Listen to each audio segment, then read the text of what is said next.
सिक्के। सिक्कों के अध्ययन को मुद्रा शास्त्र कहा जाता है। प्राचीनतम सिक्के सोना, चांदी, तांबा, कांसा, सीसा और पोटिन के मिलते हैं। भारत के प्राचीनतम सिक्कों पर केवल चीन उत्कीर्ण है, कोई लेख नहीं। ये आहत सिक्के या पंचमार्क सिक्के कहलाते हैं, जो ईसा पूर्व 5वीं सदी के हैं। बाद के सिक्कों पर तिथियां, राजाओं एवं देवताओं के नाम अंकित होने लगे। आहत सिक्कों की सबसे पुरानी होट्स पूर्वी उत्तर प्रदेश तथा मगध से प्राप्त होते हैं। हिंद यवनों के द्वारा भारत में सिक्का निर्माण की 2 विधि का प्रचलन किया गया है। सर्वप्रथम हिंद यूनानियों ने ही स्वर्ण मुद्राएं जारी की। सर्वाधिक शुद्ध स्वर्ण मुद्राएं कुषाणों ने तथा सबसे अधिक स्वर्ण मुद्राएं गुप्तों ने जारी की। सातवाहनों ने शीशे की मुद्रा जारी की थी। इसके अलावे अन्य भी मौजूद थे। अभिलेखों एवं सिक्कों के अलावा महलों एवं मंदिरों, स्मारकों, मूर्तियों, मृगभांड, चित्रकला आदि भी दिखाई देने लगे। महलों एवं मंदिरों तथा उनके अवशेषों की प्राप्ति से वास्तुकला के विकास पर पर्याप्त प्रकाश पड़ता है। साथ ही सामाजिक, धार्मिक एवं अवस्था का भी आभास मिलता है। स्मारकों को 2 भागों में बांटकर देखा जा सकता है, देशी तथा विदेशी। हड़प्पा, मोहनजोदड़ो, नालंदा, हस्तिनापुर इत्यादि देशी स्मारक, जबकि कंबोडिया का अंकोर वाट मंदिर अन्य पुरातात्विक साधन। अभिलेखों एवं सिक्कों के अलावा महलों एवं मंदिरों, स्मारकों, मूर्तियों, मृद्भांड, चित्रकला आदि के आधार पर भी प्राचीन भारत के विविध पहलुओं की जानकारी प्राप्त होती है। महलों एवं मंदिरों तथा उनके अवशेषों की प्राप्ति से वास्तुकला के विकास पर पर्याप्त प्रकाश पड़ता है। साथ ही सामाजिक, आर्थिक एवं धार्मिक अवस्था का भी आभास मिलता है। स्मारकों को 2 भागों में बांटकर देखा जा सकता है। स्मारकों को 2 भागों में बांटकर देखने से पता चलता है कि ये देशी और विदेशी होते हैं। हड़प्पा, मोहनजोदड़ो, नालंदा, हस्तिनापुर इत्यादि देशी स्मारक, जबकि कंबोडिया का अंकोर वाट मंदिर, जावा का बोरोबुदुर मंदिर तथा बाली से प्राप्त मूर्तियां विदेशी स्मारक हैं। बोर्नियो के मकरान से प्राप्त प्रतिमाओं पर अंकित तिथियां कालक्रम स्थापना में विशिष्ट योगदान देता है। मूर्तियों सांस्कृतिक तथा कला संबंधी ऐतिहासिक स्रोत है, जिससे सामान्य जनता की धार्मिक प्रवृत्तियों का पता चलता है। गांधार कला एवं मथुरा कला मूर्ति कला की प्रमुख शैलियाँ थी।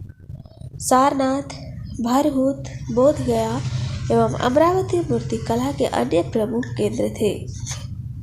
मृद्भांडों में भी कलात्मक प्रकृति की जानकारी मिलती है।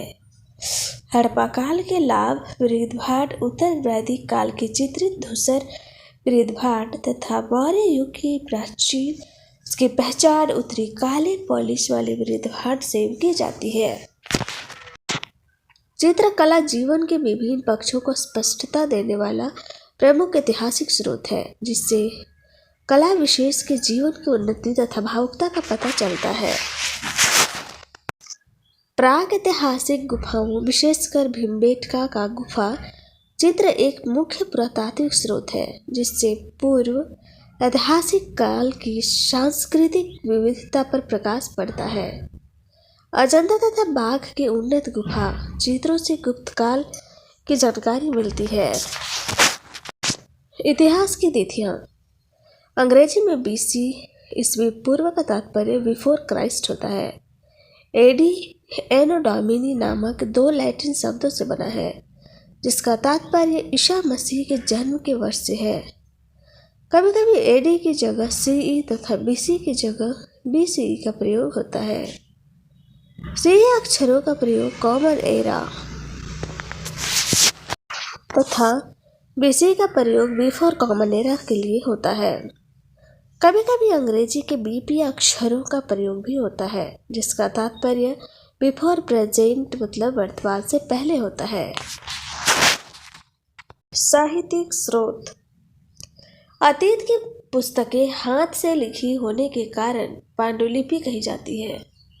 ये पांडुलिपियां प्रायः ताड़पत्रों अथवा भोजपत्र पर लिखी जाती है। प्राचीन भारतीय साहित्य को दो वर्गों में विभाजित किया गया है। पहला धार्मिक साहित्य और दूसरा धर्मेतर साहित्य।